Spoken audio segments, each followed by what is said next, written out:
भारत इस समय पूरी दुनिया में सबसे युवा देश है, यानी सबसे ज्यादा युवा भारत में रहते हैं, करीब 50% 25 साल के हैं।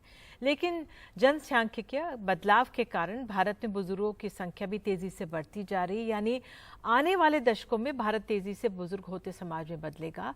लंबे वक्त से इंतजार था जिस रिपोर्ट का, इंडिया एग्जिंग रिपोर्ट 2023 में इन बातों का खुलासा है। ये रिपोर्ट UNFPA भारत ने international institute of population sciences के सहयोग से तैयार की है और इसके मुताबिक आपको बता दें कि 2050 तक हर 5 व्यक्ति में से एक बुजुर्ग होगा हमारे देश में।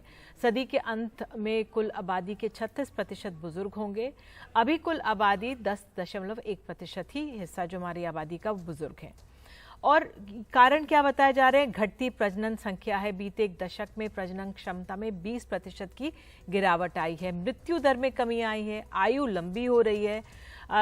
7.7% बुजुर्ग के साथ बिहार देश का सबसे युवा राज्य है। 8.1% बुजुर्ग के साथ उत्तर प्रदेश देश का दूसरा सबसे युवा राज्य है। 16.5% के साथ केरल में सबसे अधिक बुजुर्ग हैं। तो दिखता है कि वहाँ पे आबादी बढ़ रही है तो युवा राज्य हैं और यहाँ पर आबादी शायद नहीं बढ़ रही होगी। तो इसी को समझने की कोशिश करेंगे। और अगर हम चीन की बात कर लें तो चीन में बढ़ते उम्रदराज लोगों के आंकड़ों पर अगर हम नजर डाल लेते हैं, 2025 तक बुजुर्गों की संख्या 30 करोड़ यहाँ पे हो जाएगी चीन में। 2035 तक बुजुर्गों की संख्या 40 करोड़। 1960 में लोगों की औसत उम्र 44 साल थी चीन में। 2021 में लोगों की औसत उम्र 78 साल हो गई है और 2050 तक लोगों की औसत उम्र 80 साल से ज़्यादा होगी चीन में। बीते 5 सालों में यहाँ बिना बच्चों वाली महिलाओं की संख्या बढ़ी है और प्रजनन दर जो है 2022 में घटकर 1.09 हो गई है। तो ये चीन के कुछ आंकड़े दिए। हमारे साथ खास मेहमान है बात करने के लिए, पूनम मुट्रेजा हमारे साथ हैं यहाँ पर बात करने के लिए। आपको बता दें उनका एग्जीक्यूटिव डायरेक्टर हैं पॉपुलेशन फाउंडेशन ऑफ इंडिया की। बहुत बहुत धन्यवाद मैम जुड़ने के लिए। जो ये रिपोर्ट आई है इसको आप कैसे देखती हैं?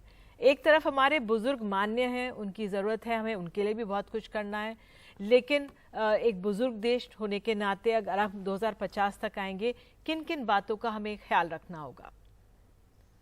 हमें जो हमारे बुजुर्ग हैं उनके बारे में सोचते हुए सबसे पहले तो हमें ये रिकग्नाइज करना चाहिए कि देश में जो पहले हमारे यहाँ काफी परिवार एक जॉइंट फैमिली होती थी, अब वो जॉइंट फैमिली धीरे धीरे कम हो रही है।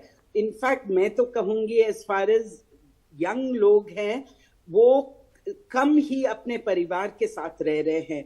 तो हमारे जो बुजुर्ग हैं उनके लिए हमें सोशल सिक्योरिटी की बहुत आवश्यकता है और वृद्ध महिलाओं के प्रति हमें और भी सोचना चाहिए, क्योंकि बहुत सी महिलाएं जो हैं वो विधवा हो जाती हैं, क्योंकि महिलाओं की उम्र पुरुषों से ज्यादा होती है और बहुत सी महिलाएं विधवा, गरीब और अकेली पड़ जाती हैं।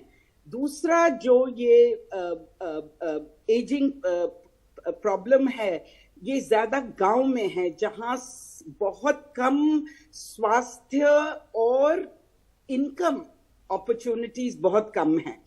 स्वास्थ्य फिर भी थोड़ा बहुत ध्यान है और हमारे प्राइमरी हेल्थ केयर सेंटर्स हैं, पर हमारे जो सेंटर्स हैं उसमें जो वृद्ध लोग हैं उनकी जो जिसे हम जेरियाट्रिक केयर इंग्लिश में कहते हैं उसका कोई हमारे पास ट्रेनिंग या सर्विसेज नहीं है। और हमें केरला से एक उदाहरण लेना चाहिए। केरला में जहां आपने बोला कि वृद्ध अवस्था के लोग सबसे पहले ज्यादा हुए, वहां पे एक स्कीम है वायोमित्र और इस 2000 क्लिनिक्स हैं जहां डॉक्टर्स की ट्रेनिंग की गई है कि वृद्ध अवस्था या जेरियाट्रिक केयर कैसे देनी है। तो वो अलग अलग जगह क्लिनिक्स लगाते हैं। तो एक तो सोशल सिक्योरिटी, हमें पैसा जो है पेंशन स्कीम्स, जो वृद्ध लोग हैं, गरीब है, जिनके पास संपत्ति नहीं है।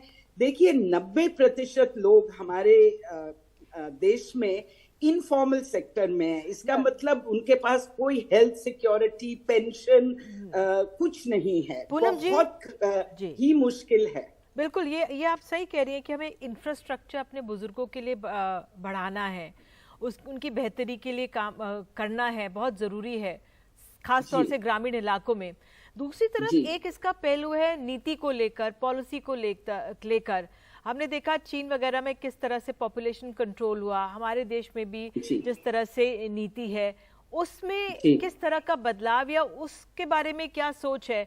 क्योंकि एक तरफ हम देखते हैं शहरों में भी अब 1 बच्चे या 2 बच्चे ही लोग कर रहे हैं, कितने युवा तो शादी भी नहीं करना चाह रहे हैं, हम भी उस ओर बढ़ रहे हैं। और अगर तो उस लिहाज से हमें क्या बैलेंस बनाना होगा, वो आप जरा बताइए। देखिए, अब ये बहुत देर हो गई है कि हम बैलेंस बना सकते हैं। हमारी यंग पॉपुलेशन अभी ज्यादा है, पर वो कम होती जाएगी और वृद्ध अवस्था के लोग ज्यादा होते जाएंगे। बैलेंस हम यही कर सकते हैं कि हम अपने बुजुर्गों के लिए प्लानिंग करें।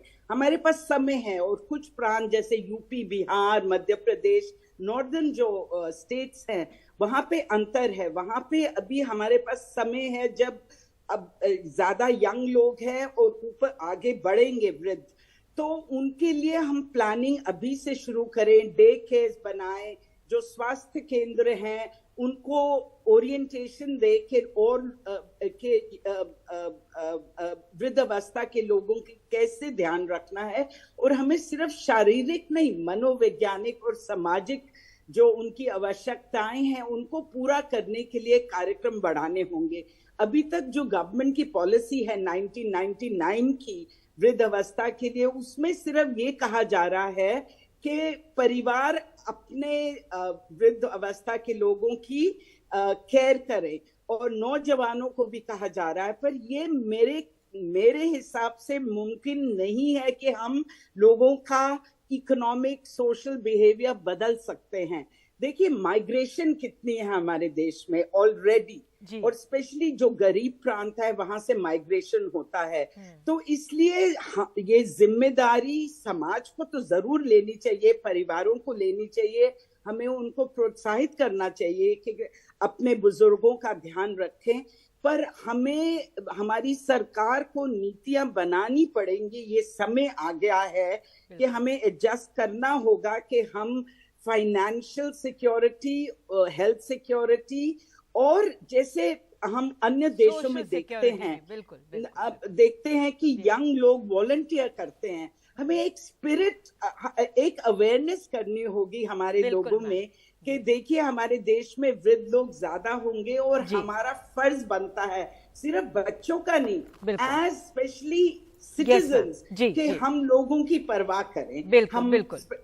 और उन्हें इज्जत और प्यार, ये बिल्कुल, इज्जत, सम्मान और प्यार, दोनों सब चीज़ों की ज़रूरत है, जेरियाट्रिक केयर भी, और साथ ही सरकार को अपनी नीतियों पर एक बार फिर से गौर करना होगा। बहरहाल, आप जुड़ी हमारे साथ, बहुत बहुत धन्यवाद।